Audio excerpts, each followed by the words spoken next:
Hello and welcome. Over the past 50 years, the Fantastic Four have broken up and reunited many times. Like any family, there are disputes that lead to hurt feelings and, eventually, reconciliation. One of the best things Stan Lee and Jack Kirby baked into the original dynamic was the ongoing personal melodrama and how some problems went unresolved for months or years. The most obvious one is Reed Richards' inability to find a cure for Ben Grimm. This element resulted in a plot beat that repeated through the majority of the team's run.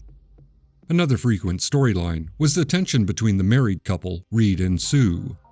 That tension usually boiled down to one thing: Reed didn't pay enough attention to Sue, and at times, he took their relationship for granted.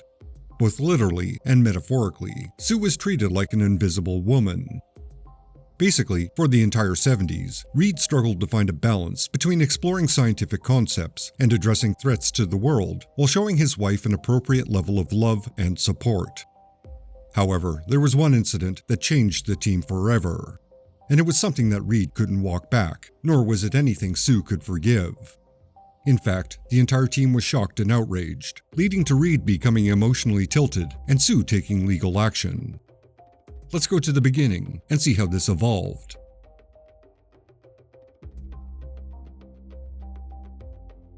In Fantastic Four Annual Number 5, Reed and Sue announce they're going to have a baby. At that point, Crystal of the Inhumans takes over Sue's place on the team. Notably, in perusing the issues between the announcement and the birth, Sue is functionally non-existent. She barely shows up for an entire year. And as far as I can tell, when she is present, the focus is always well above the waist. There's not one panel showing a baby bump. One of the few times Sue does appear, she's seemingly unconscious. Her doctors reveal that the cosmic radiation in her body could affect her unborn child. Note they tell Crystal this information, and not Reed. Okay, Lee and Kirby had to work around the censorship of the comics code, which probably wouldn't allow images of pregnant women. But this specific scene does project the idea that being with child is a strictly female matter. Men should not be involved. For a progressive comic, it had some pretty traditional values. Anyway, a year later, in Fantastic Four Annual 6, while Sue is in labor way off panel, the other members go to the negative zone. Reed believes he can find something that will prevent the cosmic radiation from harming the unborn child.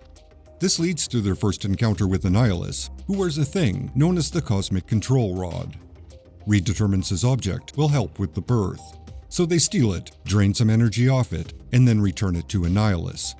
This energy seems to cure Sue and the newborn child, Franklin.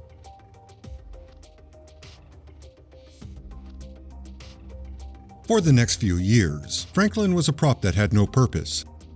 Due to the danger the team usually faced, Franklin went to live with a nanny, the witch, Agatha Harkness. For the most part, Franklin barely existed. He grew up off-panel and away from the adventures of the Fantastic Four. Although, it was suggested a few times that he was developing a dangerous superpower. Finally, in issue 130, after an episode of Franklin being in danger, Sue and Reed have a heated argument. In fact, Reed says some pretty harsh words, and he kind of implies she's a crappy mother. That's one of those I'm rubber, you're glue type of moments. Anyway, Sue quits the team in favor of being an actual parent, and because Reed is being an unfeeling jerkface. That's more than a reasonable reaction on Sue's part. All of this is prelude to the moment when the team dynamic breaks. For the next 10 issues, Sue and Franklin are barely in the series. Yet another Inhuman, Medusa, fills in for Sue. Finally, in issue 140, Annihilus escapes the negative zone with the intent of getting revenge. His plan is to capture the Fantastic Four, bring them to the negative zone, and make them watch as he drains Franklin of all his genetic energy, thus returning what Reed had stolen years before. Sure, it's a plan with failure built into it, but he's an evolved insect with delusions of grandeur. Planning is not his strength. As expected, the Fantastic Four shut Annihilus down. However, the process of being drained unlocks something in Franklin. The power he possesses begins to build up to critical mass, and if released, it will wipe out the solar system. The team quickly returns to Earth, hoping that Reed has a solution handy. He does, but it's a desperate one that will have dire consequences. Using an experimental and faulty weapon, that bears repeating, Using an experimental weapon that doesn't operate properly, Reed shoots his son. Again, that bears repeating. Reed shoots his son while he's being held in the arms of his mother. This shot turns off Franklin's brain, putting him in a vegetative state. Franklin may be technically alive, but he's also functionally dead. That's about as hardcore as anyone can get. It's no surprise the team instantly falls apart. After all, everyone looked to Reed for a solution, one that would save his son. They expected something humane, but what they got was cold, sociopathic practicality. It was the easy solution to a difficult problem.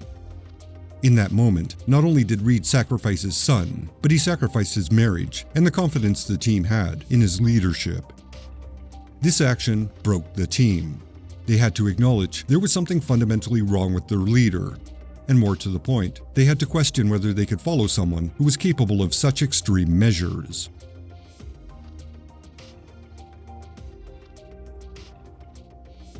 As a side note, the artist, Sal Buscema, drew the original scene and gave it the appropriate level of regret and sadness. Reed appears shocked and desperate during the act. He also looks suitably distressed and aware that he did a bad thing. It may have been necessary, but his expression shows he wishes he had more than a minute to make such a tragic decision. The following issue, a new artist, Rich Buckler, steps in, and unfortunately, his artwork undermines the actual emotion of the original scene. On the opening splash page, Reed looks angry and petulant. A few pages later, during the recap, Reed looks vengeful and cruel as he shoots Franklin. Now, one could justify this by saying the narrator, Ben Grimm, has a distorted memory of what actually happened. He remembers Reed as vicious and uncompromising in that moment. But honestly, it's probably Buckler didn't understand the actual intent of the scene and gave it too much dramatic tension. All of this is being mentioned to illustrate the importance of an artist's contribution to the tone and staging of a comic book. These are literally two different interpretations of exactly the same scene from exactly the same writer. That difference is kind of interesting.